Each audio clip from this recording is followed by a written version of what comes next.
This is Mike Money back on the Money Pit. I'm going to do a show about one of my favorite bands, especially live, Y&T. Got the new shirt. They were formed in 1974 in Hayward, California.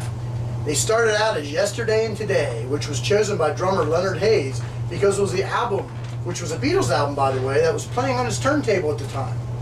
The original lineup consisted of Hayes, bassist Phil Kennemore, rhythm guitarist Joey Alves, and singer and lead guitarist Dave Meniketti.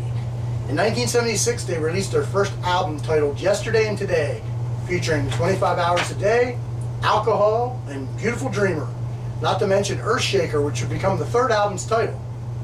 1978, they released Struck Down, featuring Struck Down and I'm Lost.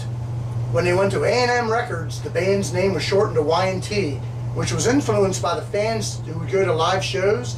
When they won an encore, they would chant Y&T, Y&T. In 1981, they released Earthshaker, which had classic tracks like Dirty Girl, Squeeze, Rescue Me, Hurricane, I Believe in You.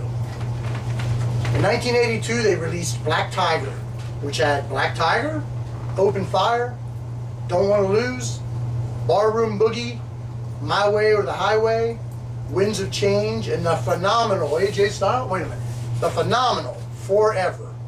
It's usually their encore every time I see them. In 1983, they finally appeared on Mike Money's radar, thanks to a metal compilation tape called Masters of Metal, which had Mean Streak on it. They released Mean Streak with Mean Streak, Straight Through the Heart, Lonely Side of Town, Midnight in Tokyo, and Hang 'em High. In 1984, they released In Rock We Trust, which was the first entire album I would ever hear from them, thanks to Marcia Bailey, who played the piss out of it one summer. But thank you.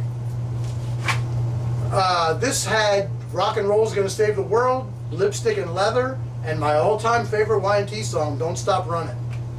At this time, they started to get exposure on MTV showing their videos. 1985, they released a live album called Open Fire, which included Go for the Throat and a studio song that would become the band's biggest hit, Summertime Girls. Later that year, they released a much maligned, according to Dave Meniketti, Down for the Count, which had Face Like an Angel and a cover of Loggins and Messina's Your Mama Don't Dance. God help us. In 1987, they released Contagious, which I always thought was very underrated, featuring Contagious, LA Rocks, Temptation, another one of my favorites, Armed and Dangerous, Rhythm or Not, Eyes of a Stranger, and the instrumental I'll Cry for You. This was the first Y&T album to have a different drummer, as Hayes left in 1986. Jimmy DeGrasso came on board. In 1990, they released 10, with Hard Times, Lucy, Don't Be Afraid of the Dark, another very underrated Y&T song, and Come In From the Rain. Steve Smith of Journey fame would replace DeGrasso, and Alves, who left in '89, was replaced by Steph Burns. 1995, they released Musically Incorrect, which was during the grunge era. And as Meniketti said, they were a very angry band at the time, because if you weren't grunge, they didn't want to play the music. It had 21st Century, Cold Day in Hell, and I'm Lost, which was previously on the Struck Down album.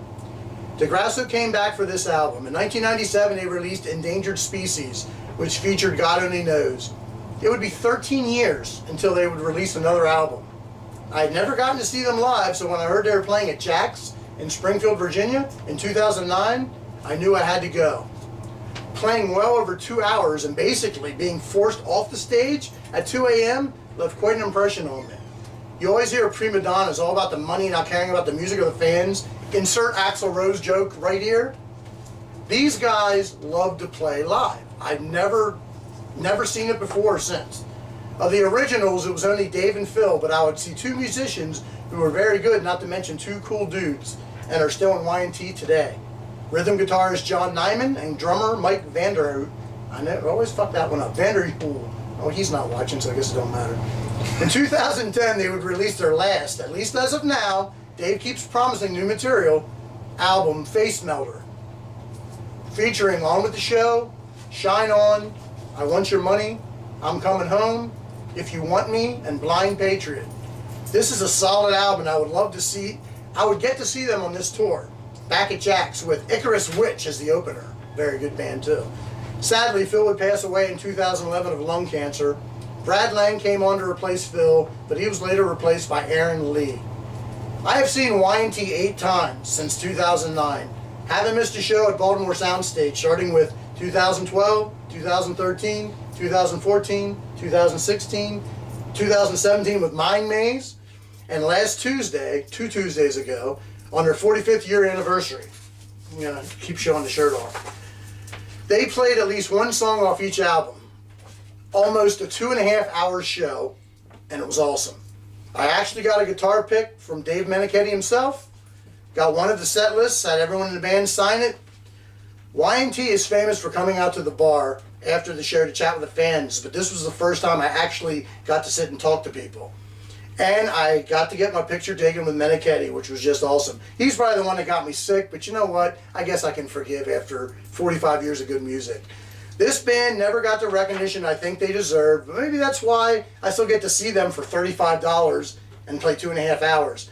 Because I'm telling you, if you go see Aerosmith, who I saw cheap prices are $235, they're not playing an hour and a half, let alone 2.5 hours. So I'm just not an Aerosmith fan, so I had to throw that in there. But anyway, this is Mike Money.